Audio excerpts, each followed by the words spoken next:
Ya, halo pemirsa, apa kabar Anda hari ini? Langsung dari studio IDX Channel Jakarta, saya Prasetyo Wibowo kembali menyapa Anda dalam program Market Review yang akan mengupas isu-isu yang menjadi penggerak ekonomi di Indonesia. Live streaming kami bisa Anda saksikan juga di idxchannel.com dan langsung saja kita mulai Market Review selengkapnya.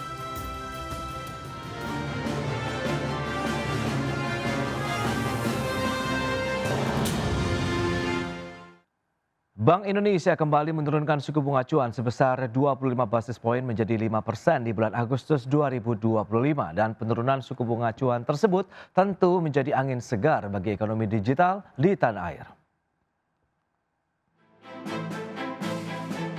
Rapat Dewan Gubernur Bank Indonesia bulan Agustus 2025 memutuskan untuk menurunkan kembali suku bunga acuan atau BI rate sebesar 25 basis poin dari sebelumnya 5,25% menjadi 5%. Bank Sentral juga menurunkan suku bunga deposit facility menjadi 4,25% dan suku bunga lending facility sebesar 5,75%. Dengan demikian level BI rate turun 2 kali dalam 2 bulan terakhir. Sementara itu, rapat Dewan Komisioner Bulanan Otoritas Jasa Keuangan atau OJK yang dilakukan pada bulan Juli 2025 lalu menilai stabilitas sektor jasa keuangan masih tetap terjaga dengan baik. Salah satunya adalah sektor pembiayaan yang masuk dalam kategori ekonomi digital. Data OJK mencatat pembiayaan modal Ventura di bulan Juni 2025 tumbuh 0,84% secara tahunan, mencapai 16,35 triliun rupiah. Pertumbuhan tersebut sama dengan bulan Mei 2025. Adapun nilai aset modal Ventura di bulan Juni 2025 mencapai 27,2 triliun rupiah. Jumlah tersebut mengalami kenaikan dibandingkan dengan bulan Mei 2025 yang tercatat sebesar 27,02 triliun rupiah. Di sisi lain, industri pinjaman daring atau Pindar juga tercatat masih tumbuh double digit di bulan Juni 2025. Outstanding pembiayaan daring tumbuh 25,06%, mencapai 83,52 triliun rupiah. Meski tumbuh melambat dibandingkan Mei 2025 sebesar 27,93%, namun dari sisi nilai outstanding yang masih lebih tinggi, itu sebesar 82,59 triliun rupiah. Sedangkan tingkat risiko kredit secara agregat atau TP90 berada di posisi 2,85%. Berbagai sumber untuk IDX Channel.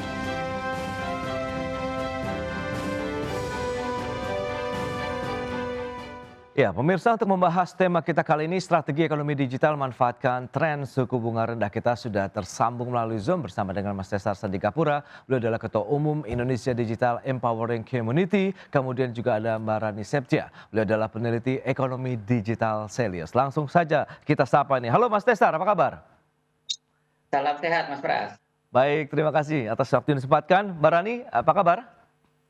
Baik, Mas Pras, terima kasih. Baik, terima kasih juga atas waktu yang disempatkan juga untuk hadir dalam program Market Review. Sebelum membahas lebih jauh, Celius melihat bagaimana sih perkembangan dan juga kinerja dari ekonomi digital hingga semester 2 tahun 2025 ini. Apakah sesuai dengan konsensus ekonom atau bagaimana nih?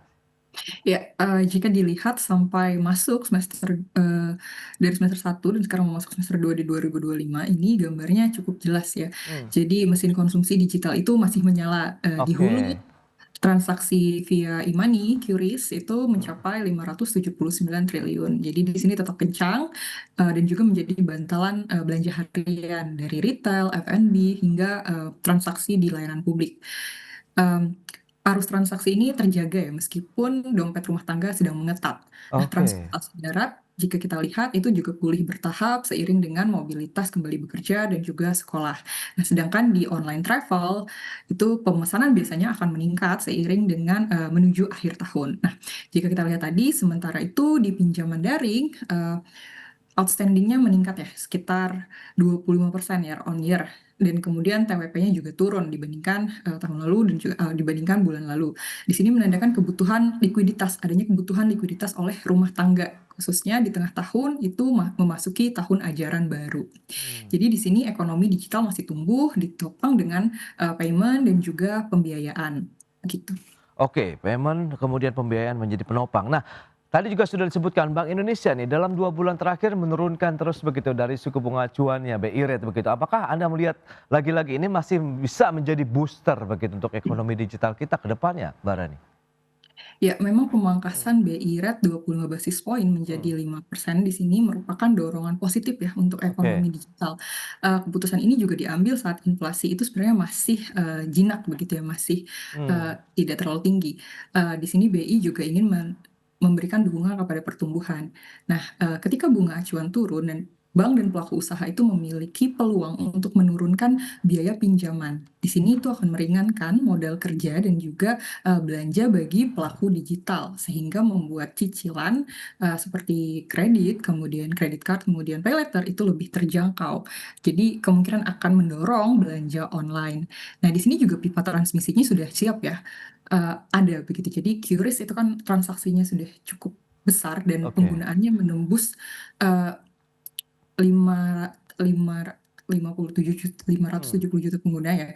Kemudian 30 juta merchant, kemudian juga volume transaksinya itu lebih dari 6 miliar dengan nilai Oke. transaksi tadi 579 triliun di sepanjang paruh pertama 2025. Nah, di sini Iya. dari e-commerce juga kita lihat transaksi di Juli itu mencatatkan 44,4 triliun, mengalami peningkatan sebesar 2,32%. Namun kembali lagi lonjakan ini tidak instan. Transmisi Hmm. kredit itu kan perlu waktu. Ya seperti kita tahu juga bahwa pertumbuhan kredit perbankan itu juga melambat. Jadi di sini masih ada kehati-hatian. Jadi Oke. pemangkasan 5% itu memberi napas tambahan begitu ya untuk ekonomi digital. Biaya Hmm. pinjamannya berpotensi turun, Baik. kemudian ada juga potensi daya beli kita meningkat gitu. Oke. Nah, Mas Tesar, nih sebagai pelaku kemudian juga yang memang berkecimpung begitu di bidang digital begitu. Anda melihat bagaimana perkembangannya? Apakah sesuai dengan harapan kemudian dengan penurunan suku bunga acuan ini ya memberikan ruang yang lebih leluasa lagi begitu untuk perkembangan digitalisasi terutama juga ekonomi digital di sana begitu Mas Tesar? Ya, baik Mas Pras. Memang kondisi penurunan suku bunga acuan Bank Indonesia ini menjadi 5% ya.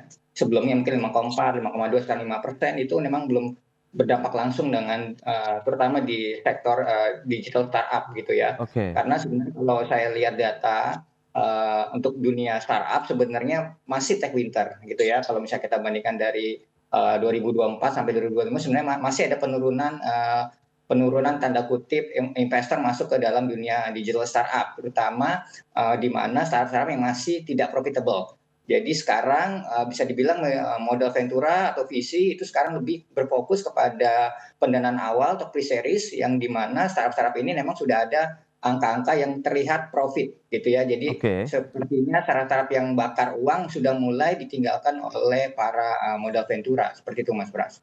Baik, tapi menarik juga kalau kita cermati data Otoritas Jasa Keuangan begitu ya, mencatat pembiayaan modal Ventura yang memang banyak mendanai startup, kemudian perusahaan-perusahaan teknologi ini seperti e-commerce di bulan Juni 2025 ini tumbuh memang tidak 1%, 0,84% secara tahunan atau 16,35 triliun rupiah. Kalau dibandingkan dengan Mei bulan sebelumnya 16,35, cenderung stagnan. Apa yang bisa kita cermati? Apakah memang ini masih bisa menjadi sinyal dari geliat pertumbuhan ekonomi digital atau digitalisasi sendiri di Indonesia atau bagaimana nih Mas Tesar?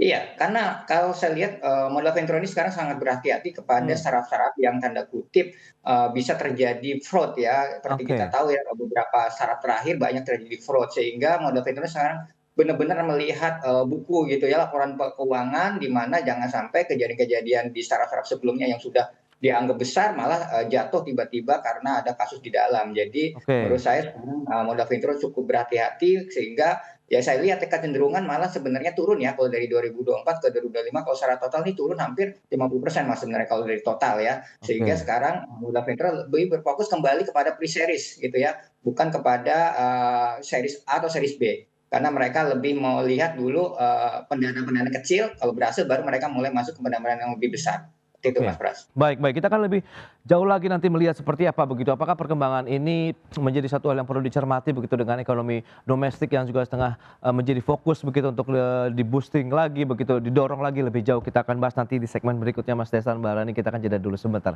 Dan pemirsa, pastikan Anda masih bersama kami.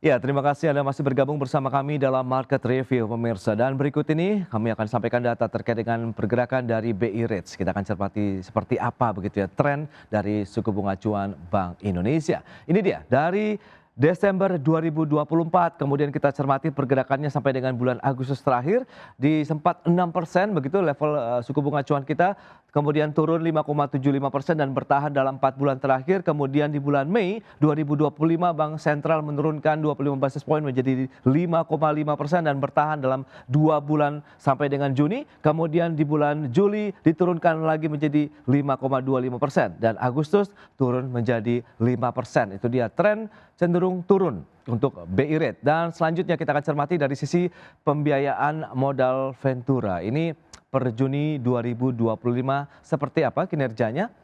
Baik, 16,35 triliun rupiah. Kalau kita sandingkan dengan bulan sebelumnya di Mei 2025 tercatat 16,35 triliun, cenderung stagnan begitu dari posisi pertumbuhan pembiayaan modal Ventura. Sementara kalau kita sandingkan dengan Juni 2024 16,22 triliun rupiah. Ada peningkatan.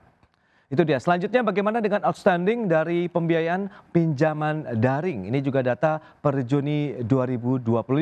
Ini dia. Dari sisi yang sudah disampaikan totalnya 83,52 triliun, di bulan Juni 25,06% secara tahunan dari sisi outstanding pembiayaan pertumbuhannya. Dan kalau kita bandingkan dengan Mei 2025 27,93% secara tahunan, ada sedikit ya pelemahan lah kalau kita lihat begitu. Dan dari sisi Juni 2024 26,73%. Itu dia beberapa data yang sudah kita sampaikan. Memang kalau dari sisi nilai 82,59 triliun ada kenaikan dibandingkan dengan Juni 2025 yang mencapai 83,52 triliun rupiah. Berikutnya kita akan cermati dari sisi TWP 90 untuk pinjaman daring per Juni 2025. Ini dia, di Juni 2025 kita cermati 2,85% secara tahunan untuk TWP 90 pinjaman daring, kemudian Mei 2025 3,19%, Desember 2024 2,6%, kemudian Juni 2024 2,85%.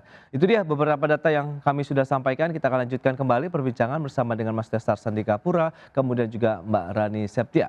Baik, kalau dengan beberapa data tadi yang sudah disampaikan ini, Mas Desar, lantas apa yang bisa Anda simpulkan begitu dari sisi penyaluran pembiayaan, meskipun Anda tadi belum terlalu signifikan ya dampak yang dirasakan dari penurunan suku bunga acuan, tapi dari sisi pembiayaan kemudian pendanaan juga yang tadi sudah disampaikan oleh Mbak Rani sendiri, apakah ini ya sudah tepat sasaran, kemudian tepat manfaat, kemudian dampaknya juga dirasakan langsung begitu, Mas Desar?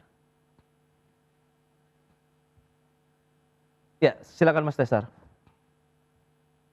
Yang high tech saya lihat masih belum terlalu tumbuh. Ini saya dapat data yang satuan terakhir lah yang mendapat pendanaan besar itu ada sekitar 5 startup. Itu ada Insurance Tech, itu Kola itu dapat 133 juta dolar, lalu ada Aruna 23 dolar, ada Malka Motor nih buat motor elektrik ya, itu juga dapat pendanaan kemarin sekitar 37 dolar. Jadi saya lihat memang si modal Ventura sekarang cukup berhati-hati terhadap pendanaan startup yang tanda kutip bisa terjadi fraud seperti kendala-kendala yang terjadi di beberapa tahun terakhir. Sehingga menurut saya untuk mendorong ini pemerintah mungkin bisa membantu beberapa kebutuhan internal untuk sektor pemerintahan untuk dibantu oleh startup-startup digital kita gitu ya, sehingga proyek-proyek yang ada di pemerintahan justru disupport langsung oleh lokal-lokal talent kita sehingga tidak menggunakan tanda kutip produk-produk asing. Seperti itu mungkin Mas, salah satu untuk mendorong atau memberi stimulus positif kepada startup yang baru muncul. Baik. Nah, Selio sendiri melihat bagaimana Mbak Rani kalau data-data tadi yang sudah disampaikan, data OJK terakhir per Juni 2025 terkait dengan pembiayaan modal Ventura, kemudian juga outstanding dari penyaluran pinjaman daring begitu? Ya, kalau kita lihat mengenai outstanding pinjaman daring yang mencapai 82,59 triliun pada Juni 2025, ini konsisten ya dengan keperluan masyarakat di tengah tahun ya, itu memasuki tahun ajaran baru gitu. Jadi masyarakat memerlukan pembiayaan yang cepat dan juga mudah untuk didapatkan untuk membiayai misalnya seragam sekolah, kemudian buku hingga uang sekolah. Nah, memang ada pola di sini untuk terlihat adanya kenaikan pinjaman pada periode di tengah tahun. Oke. Namun di sini ada 3 hal yang perlu diperhatikan. Yang pertama, kualitas kredit. Jadi bukan cuma besaran outstanding tadi, bahwa di Juni TWP mencapai 2,85%. Ini memang turun ya jika dibandingkan dengan Mei yang mencapai 3,19%. Oke. Ini sinyal positif, tetapi tren ke depan juga perlu dipantau karena outstanding yang meningkat, maka ada kemungkinan beberapa bulan ke depan TWP 90 bisa naik. Kemudian juga lonjakan musiman back to school ini juga cenderung konsumtif. Jadi memang bagus untuk menjaga daya beli, tetapi Oke. dalam daya dorong jangka menengahnya itu lebih kuat jika ada porsi produktif. Kemudian kita harus lihat bagaimana keberlanjutan ini di paruh kedua. Memang levelnya sudah naik dari Mei, tapi momentum ini bisa berubah jika ada kenaikan di biaya hidup begitu. Jadi peningkatan outstanding itu memang tanda ekonomi rumah tangga sedang bergerak. Apalagi memang masuk tahun ajaran baru. Tapi kembali lagi bahwa TWP 90 harus diawasi, komposisi pinjamannya juga harus diawasi gitu. Baik, tapi dengan pertumbuhan yang terjadi saat ini, Anda melihat bagaimana dari sisi literasi masyarakatnya sendiri begitu terkait dengan pinjaman daring begitu. Anda melihat apakah sudah cukup oke sekarang begitu, dalam artian mereka tahu risikonya, bagaimana manfaat yang harus digunakan juga pada saat mereka melakukan pinjaman begitu, Mbak Rani? Ya, jika kita lihat dari sisi literasi ekonomi digital di sini masyarakat memang membaik, tapi Oke. belum merata. Indeks literasi digital itu naik dari 3,48 menjadi 3,54, namun pilar keamanan digital itu masih yang paling rendah gitu. Jadi banyak pengguna yang belum disiplin soal kata sandi, kemudian juga perlindungan data dan sebagainya. Kemudian juga dari sisi kesiapan di indeks masyarakat digital, pilar infrastruktur dan ekonomi itu justru turun begitu. Nah, di sini terlihat dari kecepatan internet Indonesia yang masih jauh di bawah rata-rata global.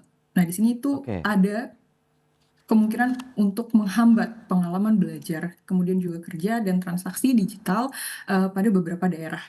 Selain itu, jika kita melihat perilaku finansial, menurut laporan dari OECD, skor literasi keuangan OECD itu 57. Nah, pengetahuan finansial kita itu hanya 9. Jadi Oke. perilaku keuangan kita tinggi, tapi tidak dibarengi dengan pengetahuan financial knowledge kita. Jadi ini Oke. membuat pengguna itu sangat rentan terhadap memilih produk dan juga terpapar Ya, ya. fraud begitu. Oke. Nah, Mas Tesar, lantas bagaimana kalau tadi sempat di-mention juga oleh Mbak Rani infrastruktur jaringan internet sendiri. Nah, menurut pengamatan Anda sendiri, seberapa jauh pemerataan yang sudah ada, kemudian apakah ini juga berdampak terkait dengan literasi dari digitalisasinya sendiri begitu kan? Kalau kita lihat dengan penggunaan handphone yang masif, kemungkinan kita bisa melakukan edukasi juga secara langsung begitu by phone ataupun gadget-gadget yang mereka gunakan begitu nih Mas Tesar. Iya, kalau untuk infrastruktur memang betul kita masih lemah di beberapa daerah 3T sehingga di situ bisa dibilang ada black spot lah ya untuk digital ekonomi kita bisa berkembang dan Oke. juga beberapa literasi memang belum merata. Jadi kalau menurut saya memang sekarang kecenderungan digital ekonomi kita masih tanda kutip ya di kota-kota besar yang punya akses internet cepat.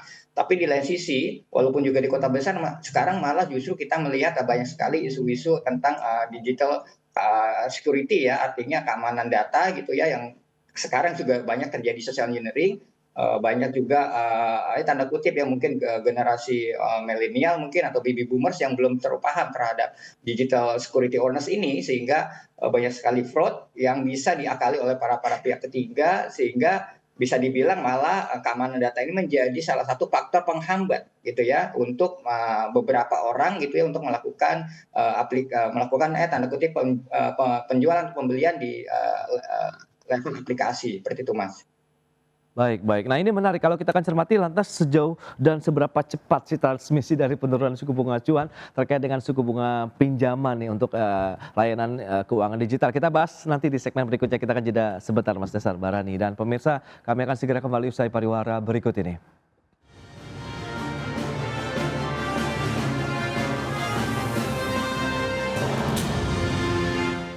Ya, Anda masih menyaksikan Market Review. Pemirsa, kita lanjutkan kembali perbincangan bersama dengan Mas Tesar Sandika Pura, Ketua Umum Indonesia Digital Empowering Community. Kemudian juga ada Mbak Rani Septia, peneliti ekonomi digital Selios. Nah, ini dia. Menarik kalau kita cermati Mbak Rani terkait dengan transmisi nih. Kalau bicara mengenai ada penurunan suku bunga acuan, kan masyarakat luas berharap juga langsung begitu ya diadopsi begitu kaitannya dengan perbankan yang mungkin konvensional maupun yang digital. Anda melihat bagaimana proses transmisinya sendiri begitu berlangsung, Mbak Rani? Ya, kalau dari sisi transmisi kita memang sudah cukup mempunyai pipa ya dari Hmm, tadi pengguna QRIS yang sudah mencapai 57 juta oke. pengguna, kemudian juga dari merchant yang hampir mencapai 40 juta pengguna. Artinya transmisi ada, tapi kembali lagi bahwa transmisi itu tidak bisa secara instan, itu ada lag di situ, jadi ada jeda. Penurunan suku bunga tidak lantas akan menjadi booster, tapi masih perlu waktu untuk melihat efeknya gitu. Oke, efeknya kalau bicara mengenai rentang waktu, durasi ini berapa lama kira-kira waktu yang dibutuhkan ini Mbak Rani? Ya kalau kita membicarakan tentang waktu mungkin, kita belum tahu pasti ya, tapi kita harus Hmm, melihat bagaimana, kondisinya dalam 2 hingga 3 bulan ke depan begitu. Itu juga oke. tergantung dengan, bagaimana perbankan Hmm, merespon terhadap karena perbankan masih hati-hati begitu, ya. bagaimana perbankan akan menurunkan, suku bunga kredit begitu, Mas Pras. Baik, tapi menurut Anda di semester kedua tahun ini Mbak Rani, apakah akan semakin membaik-baik dari sisi penyaluran pembiayaannya begitu untuk ekonomi digital sendiri, kemudian bagaimana tingkat konsumsi masyarakat begitu, akankah ini akan terserap juga dengan baik begitu dana-dana yang akan disalurkan atau masih ada tantangan lain? Mengingatkan ya kita tahu lah daya beli masyarakat juga saat ini tengah mengalami tekanan begitu Mbak Rani. Ya jika kita lihat, daya beli memang Hmm, masih ada, pelemahan dan ini mengiringi begitu ya, mengiringi segmen digital di tahun oke, ini, terutama karena ada peningkatan pada harga pangan ya. dan juga, di biaya sekolah ya. Hmm, BPS juga mencatat bahwa inflasi itu ada di 2,37%, artinya memang dompet rumah tangga, sedang mengetat begitu. Tapi di sini sinyal permintaan masih positif karena indeks keyakinan konsumen, mengalami kenaikan di hmm, 118 di bulan Juli.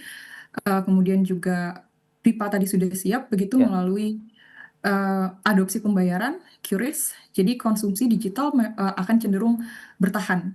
Namun Hmm. komposisinya mungkin, lebih lambat, begitu Mas. Oke, nah kalau tantangan dari industri digitalnya sendiri Mas Tesar, Anda melihat lebih di mana nih bottleneck-nya begitu? Mengingatkan tadi dari sisi penyalurannya tentu ya lagi-lagi kita kaitkan dengan sisi hulunya nih konsumsi masyarakat begitu ya, daya serap dan lain-lain. Nah kalau dari industrinya sendiri bagaimana? Apakah sudah semakin justru lebih pesat begitu ya tidak bisa disejajarkan dengan justru penyaluran ataupun pembiayaan-pembiayaan di sektor ekonomi digital ini?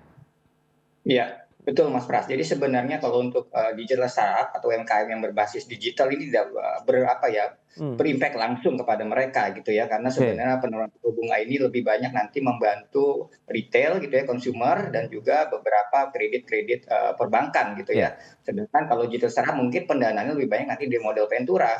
Balik lagi model Ventura akan memberikan, investasi kepada startup tentu sekarang juga lebih selektif. Di lain sisi proyek-proyek di nasional gitu ya, baik swasta maupun pemerintahan juga saya lihat mengalami penurunan. Bahkan kemarin saya lihat di APBN terakhir untuk dana digital atau AI atau IT bahkan agak dicoret tuh ya kemarin saya lihat gitu ya. Jadi ini sebenarnya agak mengerikan kalau menurut saya untuk industri IT terutama ke 1 tahun ke depan gitu. Apakah memang proyek-proyek internal pemerintahan maupun di luar pemerintahan apakah semakin banyak atau kita sebagai pelaku startup digital harus Hmm, bertarung gitu ya melakukan inovasi sehingga perusahaan-perusahaan kita tetap bertahan dengan keadaan ekonomi ya tentu juga sekarang hmm. politik yang juga tidak stabil ini menjadi challenging juga sih di 1 tahun ke depan Mas Pras. Nah, oke. Lantas poin yang masih dibutuhkan sebenarnya di bagian yang mana? Kalau memang kita bicara mengenai apakah butuh kebijakan begitu, dukungan finansial dalam artian pendanaan juga secara langsung dari pemerintah, kalau misalnya Anda katakan tadi APBN atau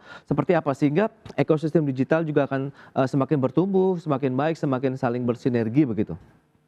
Iya, jadi menurut saya memang di lapangan yang perlu kita benar perhatikan gitu ya. Jadi jangan hanya sisi moneter saja gitu ya, tapi di lapangan, di sektor lapangan gitu, itu Oke. benar-benar proyek-proyek ini benar-benar berjalan dan langsung turun didapati gitu ya secara tender kepada startup lokal. Sehingga bisa dibilang mereka tidak terlalu mencari lagi proyek-proyek yang susah gitu ya, tapi pemerintah sudah menyiapkan, silakan ini proyek yang bisa diambil oleh UMKM kita lokal tentu gitu ya, sehingga mereka bisa mendapatkan cuan di situ dan juga tumbuh gitu ya. Jadi pemerintah sebenarnya bisa membuat lapangan pekerjaan ya dalam dunia digital lewat pemerintah proyek-proyek internal mereka. Seperti itu, Mas Pras.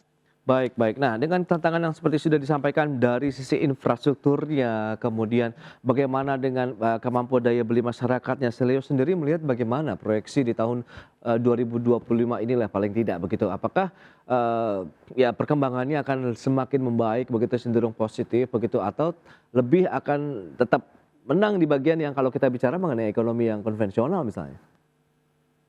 Ya, untuk proyeksi ekonomi digital di Indonesia memang kami memproyeksikan akan tetap tumbuh hingga akhir 2025, Oke tetapi laju dan sumber pertumbuhannya itu tidak seragam. Kami memproyeksikan mesin utamanya berada pada pembayaran digital dan pembiayaan digital dengan, nilai proyeksi untuk pembayaran digital sendiri 2.900 triliun dan untuk, peminjaman digital itu mencapai 365 triliun. Nah, kemudian disusul oleh, perdagangan e-commerce yang mencapai 471 triliun, kemudian transportasi online mencapai 12,6 triliun. Jadi di sini oke memang, ada pertumbuhan, namun pertumbuhan ini tidak, menjadi sebuah boom begitu. Di sini konsumen masih berhitung, transaksi memang masih terjadi, tetapi karena, adanya penurunan daya beli, maka konsumen akan cenderung, lebih berhemat. Nah, yang perlu oke. di sini adalah tentu saja daya beli, kemudian juga apa yang sudah disampaikan Mas Tesar tadi, Ya, mengenai iklim investasi, karena minat investasi ke Indonesia itu, cenderung turun. Kemudian juga kesenjangan, talenta, kalau kita bicara mengenai SDM, kita harus mempercepat mengenai, upskilling digital, gitu. Selain itu oke. juga ada, dari sisi infrastruktur mengenai Mmm. kesenjangan, internet di berbagai wilayah di Indonesia, Itu gitu. dia, beberapa tantangan yang mungkin akan segera dicarikan solusi karena sebenarnya masyarakat sudah cukup nyaman ya, familiar ya dengan penggunaan, digitalisasi tadi untuk bisa melakukan pembelian apapun begitu dan pembayaran dengan, penggunaan QRIS dan lain-lain begitu. Nah Mas Tesar, Anda melihat bagaimana optimismenya sendiri kalau kita bicara mengenai tadi yang utama adalah pemerataan infrastruktur internet jaringannya dulu nih, jaringan internetnya nih Mas, silakan. Iya, kalau jaringan sebenarnya kan itu sudah dilakukan oleh Kominfo atau Mmm, Komdigi sekarang gitu ya ya, dalam apa misalnya Palaparing ya, ya saya rasa itu terus berjalan gitu ya dan juga mungkin perlu koordinasi dengan pihak-pihak swasta gitu yang ya ISP gitu ya, mungkin provider ISP bisa membantu percepatan di sana. Tapi di lain sisi saya melihat walaupun nanti infrastruktur sudah merata, balik lagi ini kan yang menopang adalah industri-industri UMKM berbasis digital. Ini juga perlu diperhatikan dengan roadmap yang mungkin yang pemerintah sudah buat kemarin seperti roadmap AI nasional seperti itu ya. oke Itu menurut saya benar-benar terimplementasi di lapangan secara nyata gitu ya. Apakah yang sudah dilakukan dari people, proses dan teknologinya di pemerintah gitu ya sehingga semua sektor yang terkait dengan roadmap AI nasional itu bisa mendapatkan manfaat gitu ya, bukan hanya sekedar tanda kutip retorika gitu yang bisa dirasakan langsung lah oleh semua pelaku oke. industri digital ekonomi seperti itu Mas Itu Pras. dia, butuh dukungan semua pihak, pemerintah, pelaku usaha begitu dan pihak-pihak terkait lainnya, masyarakat luas begitu ya untuk bisa mendorong lagi, perekonomian digital kita, kemudian juga teknologi digital Indonesia begitu ke depannya. Baik, Mas Tesar, Mbak Rani, terima kasih banyak atas informasi, update dan juga insight yang sudah disampaikan kepada pemirsa pada hari ini. Selamat melanjutkan aktivitas Anda kembali. Salam sehat, sampai berjumpa kembali Mas Tesar, Mbak Rani. Terima kasih. Terima kasih, selamat. Terima kasih. Baik pemirsa, jangan beranjak dari tempat Anda. Kami masih akan kembali dengan tema menarik lainnya terkait dengan lifting migas di tahun 2026 yang ditetapkan 1,59 juta BOEPD.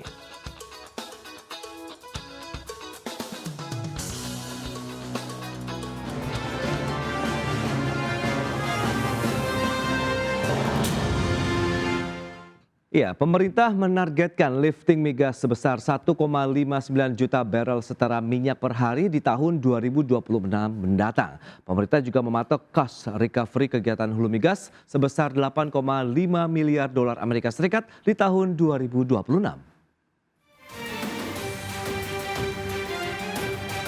Kementerian Energi dan Sumber Daya Mineral menargetkan lifting migas pada tahun 2026 sebesar 1,59 juta barel setara minyak per hari dalam era APBN 2026.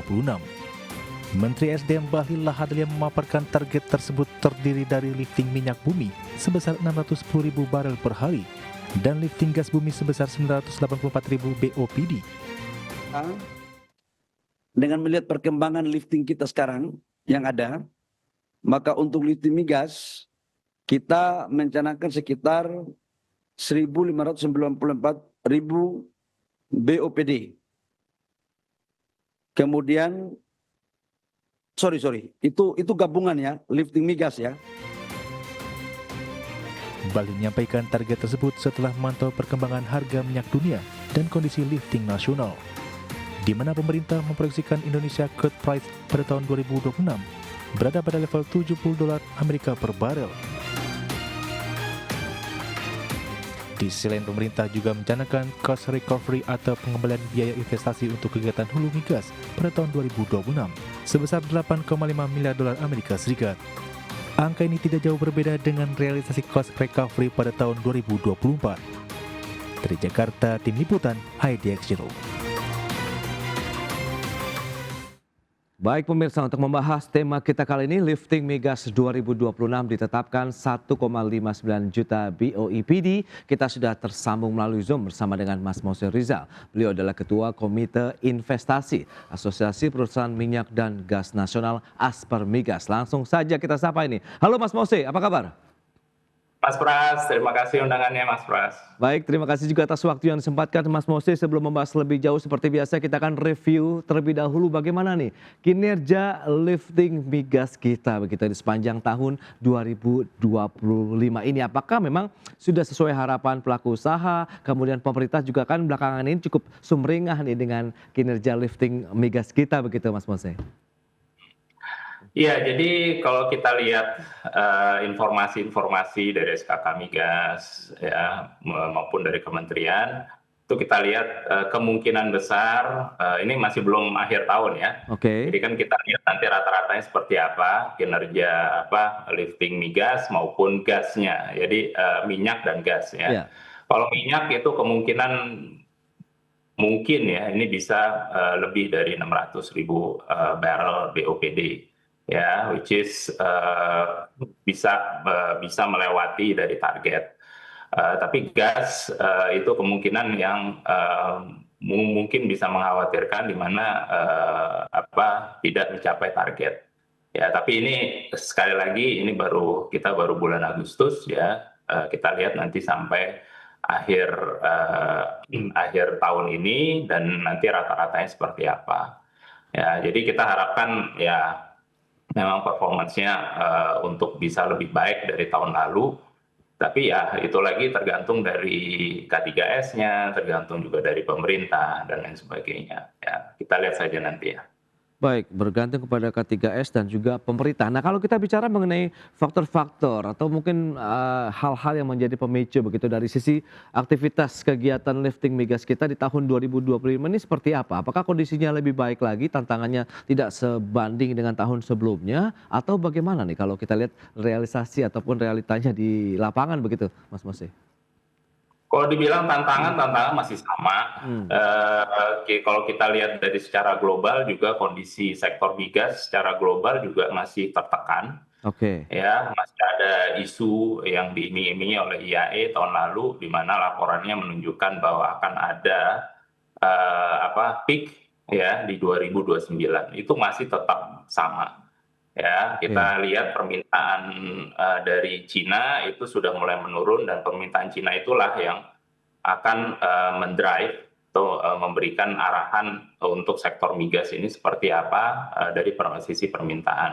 Nah, ini bisa mengkhawatirkan karena kedepannya itu ya sekali lagi saya sampaikan bahwa kedepannya itu akan semakin sulit kita mendapatkan investor ya, pendanaan untuk sektor-sektor migas kita. Sedangkan permintaan di dalam negeri itu kalau kita lihat RUEN 2017 yang sebenarnya sudah outdated, dan itu juga menunjukkan 2025 ini sebenarnya renewables itu bisa di angka 25% atau 23%, ya, sedangkan realitanya hanya 14%.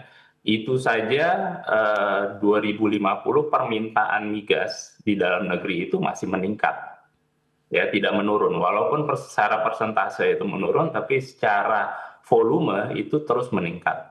Jadi kalau kita mau mandiri energi sesuai dengan apa yang dikatakan Pak Prabowo, dicanangkan Pak Prabowo, ya kita swasembada energi, ya. Kita ya harus bagaimana kita meningkatkan produksi dalam negeri.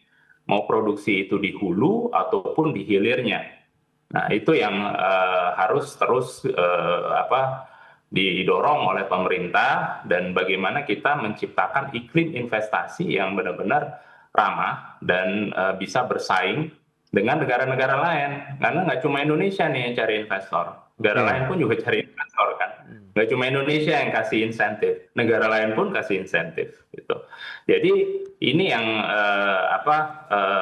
perlu diperhatikan oleh pemerintah, karena kedepannya makin lama ya makin sulit dan makin tantangannya makin besar untuk kita mendapatkan investor dari luar.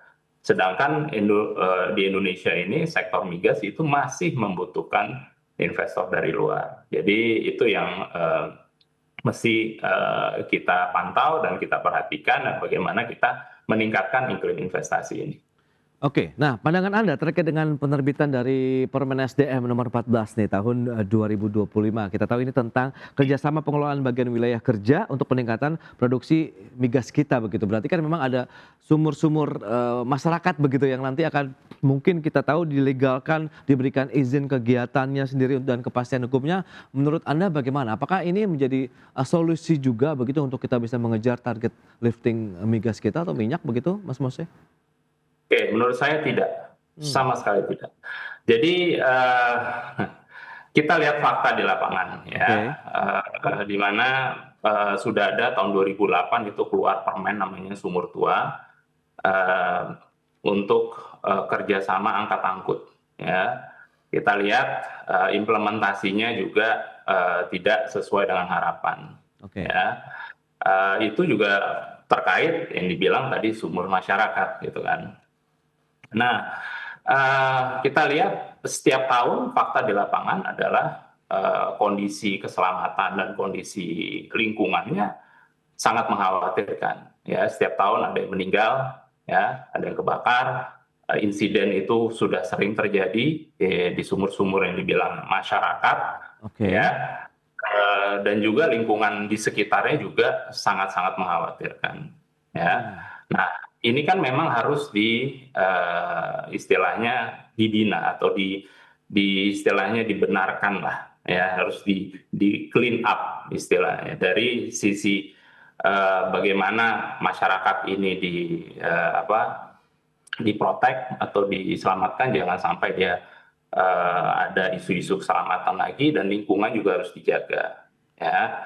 Nah, masalah HSE ini masalah hal-hal yang sangat krusial bagi sebuah wilayah kerja, atau sebuah K3S yang yang mendapatkan izin kelola di wilayah kerja tersebut. Ya, mau itu Pertamina, mau itu perusahaan lokal lainnya, ataupun perusahaan internasional. Makanya kalau di sektor migas itu HSE itu hal yang terpenting. Kenapa? Karena satu adalah masalah image dari perusahaan tersebut. Ya, ini pengaruhnya luar biasa. Ada insiden 1-2 aja itu bisa menjatuhkan sebuah perusahaan. Ya, kita lihat isu BP dan kebakaran-kebakaran yang lain. Apalagi ada yang meninggal, ya, di wilayah kerja tersebut, di mana mereka yang bertanggung jawab. Jadi kalau kita lihat Undang-Undang Migas kita, kepala teknik tambang, ya, which is seseorang yang bertanggung jawab penuh terhadap HSE di sebuah wilayah kerja itu adalah K3S-nya itu sendiri. Ya, Baik. jadi walaupun kalau di sana ada yang dibilangin sumur masyarakat, ya tetap K3S-nya akan bertanggung jawab. Jadi kalau ada insiden-insiden di sumber masyarakat tersebut, K3S-nya bisa disalahkan kalau si K3S itu mengakui kegiatan tersebut. Nah, Oke. mengakui dengan membeli misalkan minyak dari quote unquote itu sumber masyarakat tersebut, itu adalah tindakan yang mengakui bahwa ada kegiatan tersebut. Gitu. Oke. Nah, kalau ada insiden itu konsekuensinya luar biasa itu. Jadi oke. saya sangat tidak menganjurkan itu. Ya, oke. Nah, kalau kita bicara mengenai target lifting migas kita begitu tahun depan 1,59 juta BOEPD. Kemudian Anda melihat seperti apa kansnya, kita akan bahas nanti di segmen berikutnya. Mas Mose, kita akan jeda dulu sebentar ya. Dan pemirsa, kami akan segera kembali usai pariwara berikut ini.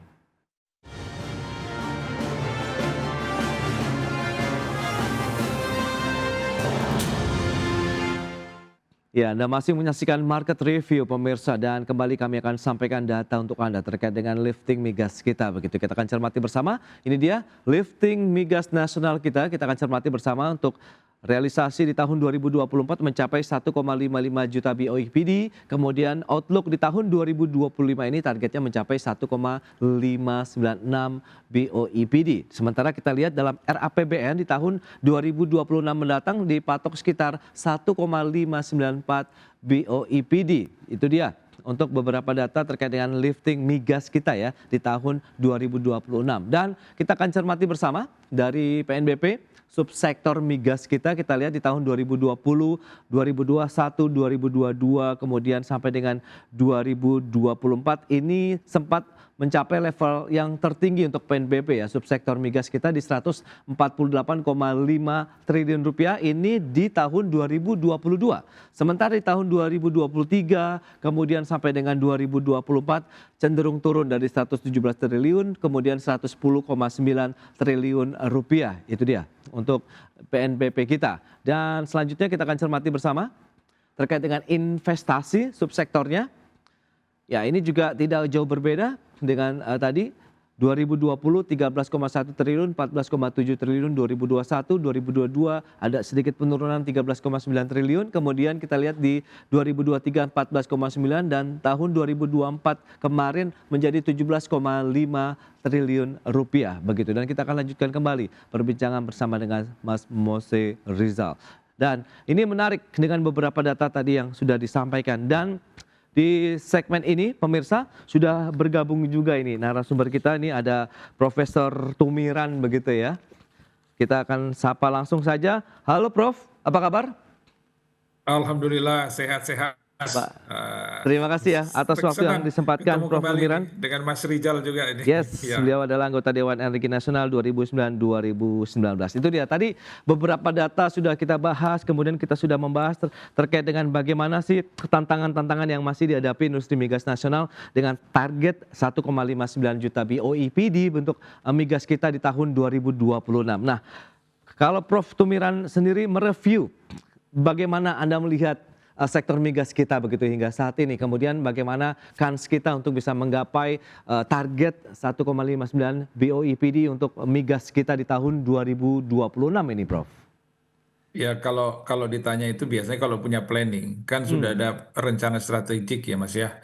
Rencana strategik, action plan-nya apa? Paling enggak kalau ini misalnya kalau mau kita yakini bahwa akan naik, itu dari sumur-sumur mana yang akan dinaikkan liftingnya yang potensi naik gitu. Ini kan harus ada terpetakan. Kemudian yang sudah dilakukan oleh pemerintah sehingga kita bisa mengukur bersama-sama, oh kemungkinan itu akan berhasil atau kemungkinan tidak gitu. Jadi jangan sampai nanti target-target ini tanpa diikuti oleh suatu action. Jadi mestinya membuat target itu sudah jelaslah sumur-sumur mana yang akan potensi untuk dinaikkan. Ada atau gimana. Kalau sumur baru saya kira masih tidak mungkin ya, akan sulit sekali gitu. Kemudian sumur gas ada lagi nggak yang bisa ditingkatkan. Apalagi sekarang kita belakangan di tahun ini juga pasar gas dalam negeri juga mengalami gangguan kan. Jadi untuk beberapa pasok yang terganggu, sempat terjadi diskusi juga apa perlu kita impor atau tidak gitu ya. Jadi ini juga perlu menjadi perhatian. Kemarin kan sudah ada keputusannya pemerintah melalui Menteri SDM untuk Oke. mengaktifkan sumur-sumur rakyat. Maka sumur-sumur rakyat ini yang akan diaktifkan untuk menambah peningkatan produksi minyak kita gitu. Tapi itu harus banyak risiko kalau sumber rakyat, terutama mereka menggunakan yang sangat konvensional, pengalaman untuk pengamanan safety lingkungan yang mungkin tidak dimiliki baik dengan peralatan maupun pengetahuan yang dimiliki mereka gitu. Jadi kalau mau mengaktifkan sumur rakyat ya harus ada dukungan Oke. teknologi, pendidikan, safety, security itu penting sekali. Jangan sampai nanti sudah ada yang korban, sumbernya terbakar. Nah, ini baru seperti kebakaran jenggot. Karena kalau kita tanya sama teman-teman kita yang bergerak di oil production, itu masalah security dan safety itu menjadi sangat penting sekali gitu. Jadi harus ada langkah-langkah yang konkret lah yang bisa kita lihat untuk kita evaluasi bersama, bener nggak? Nanti kalau Oke. misalnya langkah-langkah yang mau disampaikan pemerintah tanya sama pelaku migas, mungkin Hmm. nggak itu dicapai gitu, Pak. Baik, Gitu, tapi Mas. sejauh ini dari sisi kebijakan, kemudian perencanaan-perencanaan bisnis untuk bagaimana kita meningkatkan produktivitas, produksi, kemudian juga lifting migas kita begitu di tahun 2025 ini apakah bisa menjadi pijakan yang kuat nih Prof. Tumiran untuk bisa menggapai target tahun 2026 tadi untuk migas kita? Ya, kalau saya kan sekarang dari luar ngamati ya, yang Hmm. selalu saya dengar itu hanya statement kan. Nah, jadi Oke. kalau sifatnya statement itu kan susah kita ngukur yes or no gitu Hmm. kan gitu. Tapi kalau ada statement, kemudian diikuti program, bagaimana keterlibatan pihak terkait, apa yang harus dilakukan oleh Pertamina, SKK, kemudian sektor private yang harus melakukan apa. Itu kalau memang terukur, saya kira bersinergi bisa gitu ya. Nah, tapi kalau nggak ada program yang terukur, hanya statement bahwa target kita akan mencapai sekian, banyaklah yang kita lihat program-program yang terkait yang nyatanya nggak berhasil, seperti menaikkan misalnya panas bumi juga ya. Itu kan target ada gitu, tapi Oke. action plan untuk mencapai target itu yang banyak Hmm. kendala kan Mas, belum disiapkan dengan baik gitu. Baik, baik. Nah, Mas Mose, lantas bagaimana kalau Anda lihat Aspermega sendiri dari sisi apa kebijakan regulasi begitu yang masih diharapkan untuk bisa meningkatkan lagi produksi kemudian juga lifting migas kita begitu di paling tidak 2025 ini ya bisa menjadi langkah yang lebih ringan lagi begitu untuk tahun 2026, Mas Mose. Ya, jadi langkah-langkahnya sebenarnya sama ya, Hmm. setiap tahun kita selalu sampaikan. Yang pertama adalah migas itu harus dikelola oleh profesional secara profesional Oke. ya, bukan oleh masyarakat. Yang tadi dibilang sumur masyarakat sebenarnya bukan milik masyarakat. Ya, masyarakat hanya pelaku pekerja di lapangan, tapi di belakang itu ada pendana, ada backingan dan lain sebagainya. Which is yang menurut kami adalah itu harus diberantas. Ya, jadi bukan dilegalkan tapi diberantas. Nah, lapangan-lapangan tersebut itu bisa dikelola oleh profesional secara profesional yang mempunyai certified dan lain sebagainya. Jadi pesan saya ke pemerintah adalah tolong kalau kita mengeluarkan regulasi, diskusi dulu dengan pelaku, diskusi dulu dengan industri, ya sebelum mengeluarkan regulasi yang sifatnya bisa nanti berdampak terhadap iklim investasi. Hal-hal seperti ini itu tadi Prof. Tumiran saya setuju sudah sampaikan bahwa ini sifatnya sangat-sangat kritis, yang masalah HSE itu sangat-sangat diperhatikan oleh K3S, apalagi investor ya. Jadi cobalah kita diskusi dengan industri dan jangan mengeluarkan either statement atau kebijakan-kebijakan yang nanti bisa berdampak terhadap iklim investasi ya. Saya juga pernah dengar katanya nanti mau di stop ekspor untuk gas dan lain sebagainya. Nah itu kan dampaknya bisa cukup luar biasa terhadap iklim investasi. Nah ini harus didiskusikan secara matang dan tolong kalau kita membuat strateginya harus jangka panjang. Oke. Tadi saya juga setuju dengan Prof. Tumiran, jangan cuma hanya buat statement-statement saja. Strategi jangka pendek dan jangka panjangnya ini apa? Jangka panjang itu about 5 years, ya harus kita lihat seperti apa. Dan sekali lagi saya ingatkan bahwa kita ini bersaing antara negara. Masing-masing negara ini akan menggait investor. Mereka ini berlomba-lomba untuk menggait investor untuk investasi ke negaranya. Dan mereka juga memberikan insentif dan memberikan kemudahan-kemudahan dan juga berusaha untuk memperbaiki iklim investasi negara masing-masing. Jadi kita ini berlomba. Ya, sedangkan kapital itu makin lama makin mengerucut. 2029 saya ingatkan lagi, IAE sudah menyampaikan bahwa demand itu akan peak. Itu karena Cina. Ya, dan itu akan mengkhawatirkan semua investor, di mana ya mereka akan melihat portfolionya mereka kembali dan mencari yang lebih mudah, yang lebih bisa dimonetize secara cepat dan lebih mudah dan menghasilkan lebih banyak pendapatan. Nah, ini yang mereka selalu fokuskan. Nah, kita harus melihat gimana caranya memberikan apa yang mereka mau untuk mereka masuk lagi ke Indonesia. Itu Baik, sih. Nah, Prof. Sumiran, terakhir Anda melihat bagaimana, mungkin bisa menjelaskan begitu proyeksi, kemudian harapan Anda melihat ke depan begitu untuk sektor migas nasional kita begitu dengan target 1,59 juta BOEPD begitu di tahun 2026, Prof. Ya, saya sepakat dengan Pak Musri tadi ya. Jadi kita bicarakanlah. Jadi ajak teman-teman pelaku migas yang sudah menguasai teknologi, yang ngerti berinvestasi ya. Untuk kira-kira membuat planning untuk menaikkan lifting itu pemerintah punya hak ya, punya otoritas untuk menyusun. SKK juga demikian. Kemudian pelaku yang profesional tadi diajak bicara, membuat planning sama-sama untuk mengeksekusi untuk mencapai itu gitu. Sehingga target-target ini jangan statement sisi pemerintah aja gitu. Jadi ada perencanaan, ada kebijakan. Tapi kalau nggak bisa dieksekusi oleh pelaku pasar misalnya, ini juga nggak akan berhasil gitu. Jadi saya kira udah waktunya lah ya, pemerintah memang punya target itu sangat positif, tetapi bagaimana respon pelaku, pelaksana yang profesional, investor ini untuk sama-sama mendukung program itu. Jadi kan bisa terukur programnya misalnya, mau target tambah 50, misalnya tambah 50 ya, atau 0,5 juta BOPD per day gitu ya. Itu kan bukan pekerjaan mudah tambah 0,5. Kita harus dipetakan dulu misalnya, dari mau nyari yang baru jelas mungkin ya. Paling kita meningkatkan produksi ya dari sumber-sumber yang ada. Petakan mana potensi-potensi sumber yang bisa liftingnya ditingkatkan gitu. Teknologi apa yang harus disubstitusi untuk meningkat gitu. Apa ada apa namanya itu enhanced oil recovery ya. Nah, itu juga kan harus dilihat bagaimana kondisi kedalaman sumur itu sendiri gitu. Tingkat kekentalan apanya segala airnya dan sebagainya. Itu kan harus ada teknologi untuk itu. Kalau saya tanya-tanya sama teman-teman chemical yang ahli di migas itu ya. Jadi sembarangan dia melakukan suatu injeksi baru misalnya. Nah, ini kan harus dipetakan dengan baik gitu ya. Jadi juga sebelum itu sebaiknya ada suatu riset oil and gas di kita gitu yang untuk memastikan action plan-nya itu ya mendekati akurasi lah. Jadi tidak hanya sebagai statement, tapi misalnya sumur-sumur yang potensial tadi dilakukan penelitian-penelitian yang komprehensif, melibatkan ahli-ahli perminyakan kita kan banyak ya.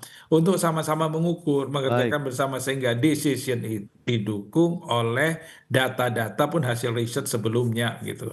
Oke, Prof. Nah itu dia, berarti yang perlu diperhatikan kalau ini adalah industri yang padat modal, padat teknologi, sehingga tadi proses pengerjaannya harus dilakukan secara profesional dan dikerjakan juga oleh profesional. Begitu ya, kita kan tunggu nanti, semoga juga ada win-win solution, ada sinergi juga nih antara pemerintah, pelaku usaha dalam mengembangkan industri ataupun dan sektor migas nasional. peneliti kita dorong Mas, peneliti kita aktifkan untuk mendukung itu. Yes, gitu, research ya. dan development juga begitu ya. Baik, Prof. Iya, kekurangan kita itu melibatkan peneliti kurang kita. Ya, baik, Prof. Sumiran, sayang sekali waktu terbatas ini. Terima kasih banyak atas informasi, update yang juga sudah disampaikan Mas Mosti kepada pemirsa IDX Channel pada hari ini. Selamat melanjutkan aktivitas Anda kembali. Salam sehat. Sampai berjumpa kembali, Prof. Terima kasih Mas, sehat-sehat semua. Terima kasih.